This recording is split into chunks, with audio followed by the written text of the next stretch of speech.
Hello दोस्तों, आप सभी का स्वागत है ज्ञान स्टोरी चैनल में। चैनल को सब्सक्राइब जरूर कर ले।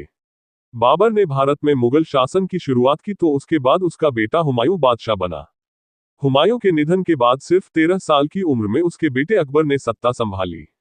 समय के साथ अकबर ने अपनी सूझबूझ से साम्राज्य का विस्तार तो किया ही, शासन का संचालन बहुत व्यवस्थित तरीके के साथ किया। इसके लिए उसने काम का बंटवारा यानी विकेंद्रीकरण किया। सेना, कर यानी टैक्स से लेकर कला संगीत तक के कामों की देखरेख के लिए अलग अलग 9 लोगों को नियुक्त किया, जिन्हें नवरत्न कहा गया। आइए जान लेते हैं कि अकबर ने कैसे चुने थे अपने नवरत्न, क्या थी इनकी कहानी और क्या था इनका काम। अकबर के नवरत्नों में एक थे राजा मान सिंह। आमेर के राजा भारमल ने अपनी बेटी हरखा बाई का विवाह राजनीतिक कारणों से अकबर से किया था। हरखा बाई को सामान्य तौर पर जोधाबाई के नाम से जाना जाता है। उन्हीं के भतीजे थे राजा मान सिंह, जो युद्ध कला में निपुण थे। उनकी प्रतिभा से प्रभावित होकर अकबर ने राजा मान सिंह को मुगल सेना का सुप्रीम सेनापति बनाया था।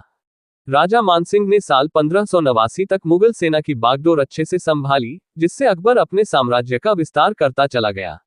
ब्राह्मण परिवार में जन्मे बीरबल की कहानियां तो खूब प्रचलित है। राजा बीरबल का असली नाम महेश दास बताया जाता है। कहा जाता है कि बुद्धि के वीर महेश दास को बीरबल नाम अकबर ने ही दिया था। उनको साहित्य में भी गहरी रुचि थी और गायन और काव्य रचना में भी प्रवीण थे। संस्कृत और फारसी के ज्ञाता बीरबल को अकबर ने अपना विदेश मंत्री बनाया था। हालांकि बीरबल ने सैन्य के साथ प्रशासनिक सेवा भी दी। अकबर के शासनकाल में देश के उत्तर पश्चिम में अफगान जनजातियों के बीच फैली अशांति को दबाने के दौरान युद्ध में ही उनका निधन हुआ था। अबुल फजल मुबारक को अकबर ने साल 1575 में अपना प्रधानमंत्री नियुक्त किया था। इतिहासकारों का मानना है कि इनके दरबार का हिस्सा बनने के बाद अकबर और उदार हो गया था। अबुल फजल का पूरा नाम शेख अबू अल फजल इब्न मुबारक था। उनको अबू फजल और अबू अल फजल अल्लामी के नाम से भी जाना जाता है। अकबर के शासनकाल से दुनिया को परिचित कराने का श्रेय भी इन्हीं को जाता है, जिन्होंने अकबरनामा और आइन-ए-अकबरी जैसे ग्रंथों की रचना की। इसके अलावा बाइबल का फारसी में अनुवाद भी किया था। बादशाह के नवरत्नों में से एक अजीउद्दीन को अकबर ने धर्म से जुड़े मसलों को हल करने का जिम्मा दिया था। बादशाह अकबर को वह धर्म से जुड़े मुद्दों पर सलाह भी देते थे। धर्म से जुड़ा कोई भी पेचीदा मामला सामने आता था तो उसको सुलझाने की जिम्मेदारी फकीर अजीउद्दीन के पास ही जाती थी। इतिहासकारों की माने तो संगीत सम्राट तानसेन 60 साल की आयु में अकबर के नवरत्नों की सूची में शामिल हुए थे। बेहतरीन गायक और संगीतकार तानसेन को मुगल संस्कृति और कला की देखरेख का जिम्मा दिया गया था। तानसेन के बचपन का नाम रामतनु था।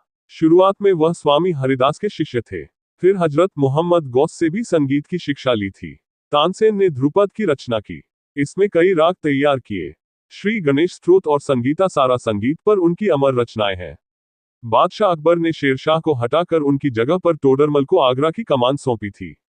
उनको मुगल साम्राज्य का वित्त मंत्री नियुक्त किया गया था। राजा टोडरमल ने ही बांट माप, भू सर्वेक्षण, बंदोबस्त प्रणाली, राजस्व, जिलों और अफसरों की तैनाती की शुरुआत की थी।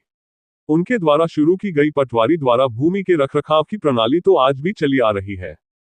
हालांकि बाद में इस प्रणाली में अंग्रेजों और आजादी के बाद भारत सरकार ने काफी सुधार किया। अकबर के नवरत्नों में से एक फैजी को शिक्षा मंत्री कहना ज्यादा उपयुक्त होगा। उनको शिक्षा से जुड़े मामलों को देखने के लिए नियुक्त किया गया था।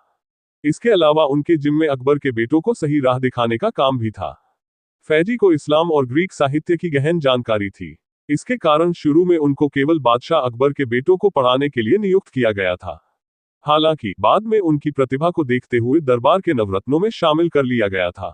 अकबर की रियासत की सुरक्षा की जिम्मेदारी मुल्ला दो प्याजा की थी, यानी वे मुगल सल्तनत के गृह मंत्री थे। ये सल्तनत के आंतरिक मामलों में अकबर को सलाह भी देते थे। हालांकि कई इतिहासकार मुल्ला दो प्याजा को केवल एक कल्पना मानते हैं। अकबर के नवरत्नों में शामिल अब्दुल रहीम खान ए खाना के पास रक्षा मंत्री का दायित्व था। हुमायूं के निधन के बाद बैरम खां के संरक्षण में अकबर ने शासन संभाला था। उन्हीं बैरम खां के पुत्र थे अब्दुल रहीम खान ए खाना, जिन्होंने बाबर के संस्मरणों की पुस्तक बाबरनामा का चगताई भाषा से फारसी में अनुवाद भी किया था। रहीम खुद एक अच्छे रचाकार और ज्योतिषी थे। उनके दोहे आज भी पढ़ाए जाते हैं। ज्योतिष पर उनकी 2 पुस्तकें हैं, खेतको तुकम और द्वात्रिम शिद्योगावली।